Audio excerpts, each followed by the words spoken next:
Hello there, this is James and you're watching Tixee Live. And yes, I'm back again. Today's program, we're going to cover a little bit of what has happened over the last half hour. For those of you who were with me with the watch along, you know what occurred, but we'll have a look at the implications of it. Plus we'll have a look at the market as well. There's a couple of other stories as well I like to talk about, which could be happening in the US session. And at the same time, we'll do like a recap of what's happened in Europe. Before we do that, though, don't forget these little educational videos are for educational purposes only. And in no way whatsoever should ever be taken as advice. I do suggest you do your own research and do your own due diligence. And of course, know the risks at hand before entering any trade. My voice is a little croaky because I just did a live about half an hour ago. So anyway, getting on with it. Let's get on with it. So what has happened? Well, as you know, about half an hour ago, or just over half an hour ago, we had the US GDP come in, the gross domestic product. Okay, and it was announced at negative 1.5 versus the expectation of negative 1.3. So this is not good news. Obviously, it's negative. Those of you joined me earlier on, I explained that the gross domestic product basically shows you the health of that country's economy. If it's a plus percentage points, then obviously that economy is increasing and growing. If it's negative, like it is, it means that the economy is decreasing. Okay, so but what's worrying is this: it's negative 1.5. Okay, today. April, it was negative 1.4. March, it was plus 6.9. February, plus 7%. And January, plus 6.9%. So really, we are now really seeing the implications of inflation, the Ukraine war, obviously, and supply issues, and the China lockdown. So we can slowly see it decreasing. So that is a bit of a concern. Obviously, with the concerns about inflation as well, raising interest rates. If you've got a economy which is decreasing, to try and give it a bit of life, usually you decrease interest rates. Reason being is then cheaper for companies and people to borrow money to inject more life into the economy. But now, again, there's talk of raising interest rates, and they did 3 weeks ago, of course, raising interest rates to fight inflation. Timing with this, there is a bit of a concern. It's not the end of the world, because don't forget, US GDP is still worth over 20 trillion. So, it's not like, panic, hide the money under your beds type moment, but it is a bit of a concern that we are seeing this bit of this decrease. So that will play on the mind on the market. The other thing which came out at the same time, those of you who watched it with me, obviously, was the US initial claims. This was announced at 210,000. So that's better than the anticipated number of 2015. Okay, 2015. Now, those of you who are new to trading, just to do your recap again, US initial claims, okay, is the number of people that week or last week up until the 20th of May, a number of people in the US who signed on for the first time for unemployment benefit. So 210,000 people signed on last week for unemployment benefit. Okay, don't forget the US has a population of 6.5 million, or 6.8, something around that. But anyway, still 210,000 last week signed on for unemployment benefit. And better than expected. It was better than 2015, better than last week, because last week the number was 218,000. But the worrying thing is, again, we're seeing a slight increase of it. Because back 218,000 last week, like I said, week before 203,000, 180,000, 184,000 the week before, 166. So, there is that. And don't forget, there's a lot of talk that the US's labor market is one of the strong things holding up the hope of the US economy. And then, their unemployment level is 3.6. So that's pretty stable. So that's not too so those are the two major things which have happened. I don't necessarily think with the GDP being announced in negative 1.5, it is panic stations. Okay, I don't think it's quite panic stations. We'll need to see, obviously, what happens in the immediate future. So I don't think it's game over or whatever. So I don't, don't think it's that bad. But it's more of it's a concern. So it's a concern to add to all the many other concerns which we have, obviously, in the market, which is is this again as well. This has popped up again today, and that is recession again. I don't think the concern ever went away. But it's back in the headlines again. There is people looking at it and talking about it again, the dreaded R word. In fact, the head of the World Bank, David Malpass, he said at a business event, I think it was yesterday, that it is difficult to see how we can avoid a recession.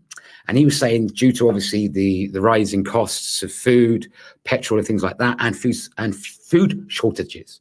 There's a big supply issue for food for so many countries, which is also very worrying. So all this is playing on the mind of the market as well. So, okay, the only optimistic thing again was really over the last sort of news come out within the last hour, of course, is the slightly lower initial claims. But again, I said during my watch along, that's still 210,000 new unemployed people. So let's have a quick look how the market is reacting. And how the market reacted to that GDP and the initial claims. So let's have a quick look at that. Okay, so here we go. So first up, this is the US dollar Japanese yen. Okay, as we could see, this is on a 30-minute chart. As you can see on the initial announcement, okay, the dollar initially got weaker against the yen, but it soon recovered. So again, it recovers slightly. Really, to be honest, there's a strong support or potential level of support around 126.89 on this pair, which clearly there's some buying action. So that is an area of interest, the potential area of interest. So yeah, excuse me. Yeah, so again, a little activity on the back of the CPI initial claims, but nothing sort of groundbreaking. The euro, again, this is on a 30-minute chart. Remember this trend line we put in a couple of days ago as we were watching it. The euro dollar obviously did have a bit of a bull run. The euro did get a bit bullish on the back of Lagarde's comments. But like I said, I think it was yesterday, the momentum's lost slightly because the ECB's arguing on when they should increase interest rates and how aggressive they should be. So there's confusion with that. But anyway, we're trading under that trend line. Didn't really react to the GDP. And it's still sort of trending on that trend line. It is slightly above the 100-day moving average, and it's still above the 200-day moving average. The other area of interest for potential support is 1.06650. So that's something to keep an eye on. Gold, let's put this on a 30-minute chart as well. Let's have a look-see. Again, slight strength, the movement of a couple of dollars on the back of the GDP. Currently trading around $1,846.69. That would be interesting to watch. Certainly, we have more recession talk. Certainly, if we have talk about more about the inflation issues and things like that. Trading under the 100-day moving average and trading under the 200-day moving average, indicating that on the short term, it is slightly under pressure. If we look at it a bit longer, let's look at the 4-hour chart here. Yeah, it's slightly under the 100-day moving average. And it is still really trading between those two key levels we've been talking about for the last couple of sessions, $1,865.57 and $1,834.87. So still really trading between that. The one which have caught my attention a lot today, and I've talked about this a lot, and that is the British pound US dollar, or simply known as the cable. Nickname it the cable. The reason they call it the cable is because of the North Sea. Under the North Sea, there's a cable under the sea connecting the UK to the US. So that's what's called the cable. Anyway, it has traded above that level we've been watching for ages, the 1.25490. So it's trading above that, but it's not broken away cleanly. And the 1.2549 level, the resistance we were watching for quite a while, that is acting as an area of interest as a potential support as well. It's still above the 100-day and the 200-day moving average, saying it's slightly bullish. And interesting enough, I've added an extra indicator on this particular chart. Okay, so we can have a look at it. This is the RSI, Relative Strength Index.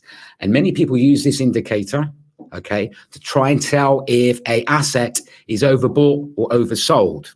Okay, theory is if the RSI, as you can see, there's two numbers here, there's 70 and there's 30. The theory is if the RSI gets above the 70, it indicates the asset is overbought, which could indicate that we're about to see selling power. And it's about to start to be sold off. If the RSI comes below the 30 level, this level here, the theory is that asset is then oversold, and you can start seeing buying in again. At the moment, and I'll put it in particular because I wanted to see if this run was particularly interesting and whether or not it was approaching any of the overbought level. And it's not at the moment, it's trading in the middle. But the cable, yeah, it's had a reasonable day. Didn't really pay attention again to the US GDP. The reason why the cable's got a slight bounce in its step today is because the UK has announced it's going to insist about 88.3 million people with low incomes. And they're going to give them some capital to help them with these troubling times. I think the rumor has it they're going to give them about £600 sterling per family, so 8.3 million to help with obviously the rising costs of goods and things of this nature. So that's coming out, and in fact, we have the Chancellor of the Exchequer is speaking today, showing his plans for this. So it'd be interesting how the market takes to that and see that as maybe a bullish thing for the British pound, but it has been performing reasonably well. It's had a good session today, and like I say, it's got past that level 125.49. It is trading above it. And that is potentially, that level is acting as a potential support now. So be interesting to watch it, definitely. Okie dokie. Now, there's a couple other stories, especially coming up for the US session, which would be of interest and worth keeping an eye out. And that is, as I mentioned this morning, tech, not technology. Now, NVIDIA, I think that's how you pronounce it. I'm awful at pronouncing words. I am sometimes. Anyway, NVIDIA. Or NVIDIA, we call it NVIDIA. Anyway, they've announced that there's going to be a shortage of video game chips due to the Chinese lockdown. Okay, and obviously they're a software company, so they have said this, and they said this just after the market had closed yesterday. So the question is, again, with the tech sector being under so much pressure this year, how is this going to affect both NVIDIA stocks and NASDAQ? So if we have a quick look at where NVIDIA is trading at the moment, it's around 169.44 per share. Okay. So it was trading, this is on an hourly, it was trading under the 100 and under the 200, under the 100 and 150-day moving average, and under the 200 actually. But it'd be interesting to see how it opens during the US session, whether or not the market will take this as, okay, they're going to miss their forecasts again and all this, or whether or not, it's one of those things they've got used to bad news and companies falling short on supply and things of this nature, whether they got used to it. But anyway, it'd be worth checking out come the market opens. So I'll be watching that. And in line with that, of course, I will be also looking at NASDAQ. Okay, because the NASDAQ is trading at the moment, NASDAQ futures 1,921. So it'd be interesting to see when the US session opens in about 11 minutes time, how both the NASDAQ and NVIDIA performs on the back of that information coming out yesterday. So that'd be something to watch as well. So I'll be keeping a close eye on both of those come the US Open. There is something else as well, which is got my attention a lot. So did I actually show you my chart? I think I forgot to show you, didn't I? Yeah, so this is where the NASDAQ is, 11,921, okay?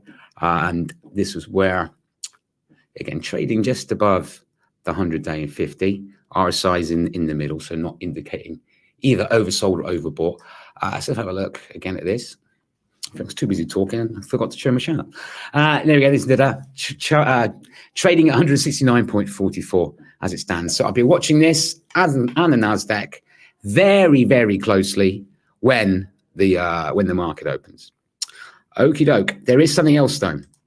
There is something else which I will be keeping a very close eye on again as well. And this is COSTCO. COSTCO, after the market closes tonight, the US session closes tonight, it will release its earnings. Okay. Now, COSTCO is the 5th largest retailer in the world, like, as of 2020. Okay, 5th largest retailer in the world. And at the same time, in 2021, it was ranked 10th in the Fortune 100 of the largest American corporations. Okay, so it's a pretty big company. Now, my concern is this.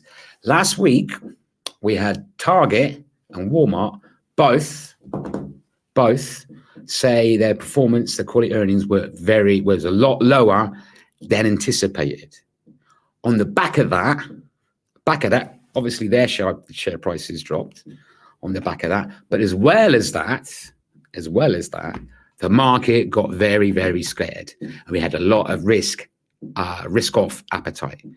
So, a very risk off market, and safe havens, Swiss franc, Japanese yen sort of went on a bull run on the back of that. So I'm wondering if COSTCO will, if depending on what their earnings are, will have the same impact on the market as what Target and Walmart did last week. So I'd be watching that very, very, very carefully.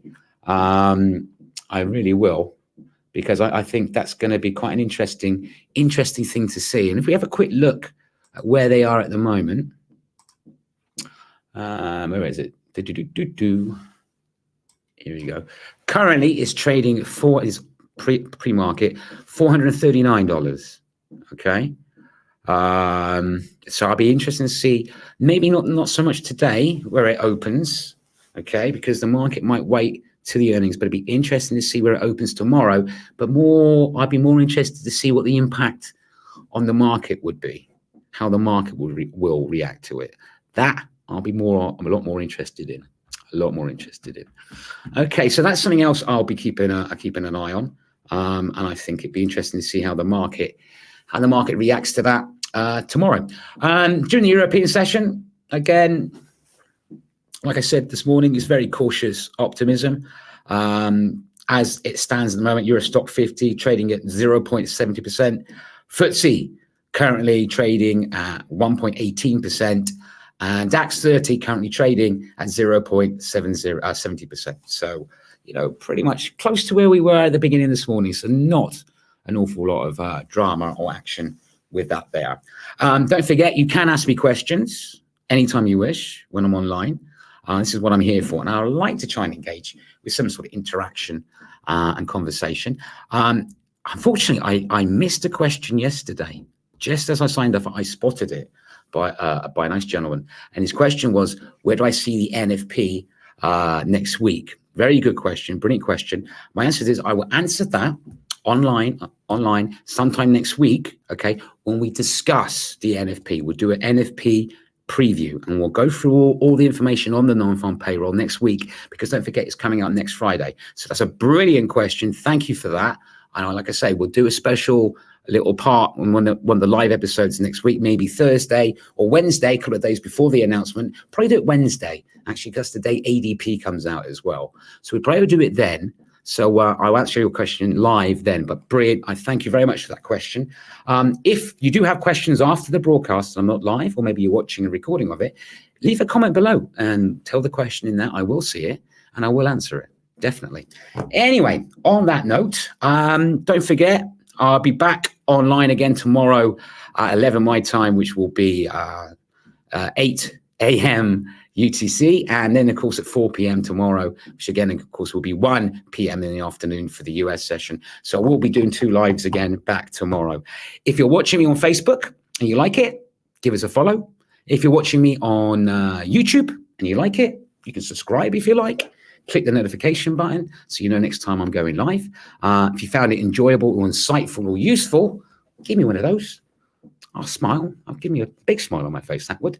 But anyway, till next time, Remember, these little videos are for educational purposes only, and in no way whatsoever should ever be treated as advice. I always suggest you do your own research and do your own due diligence, and of course know the risks at hand before entering any trade. Till next time, every single one of you, trade safe.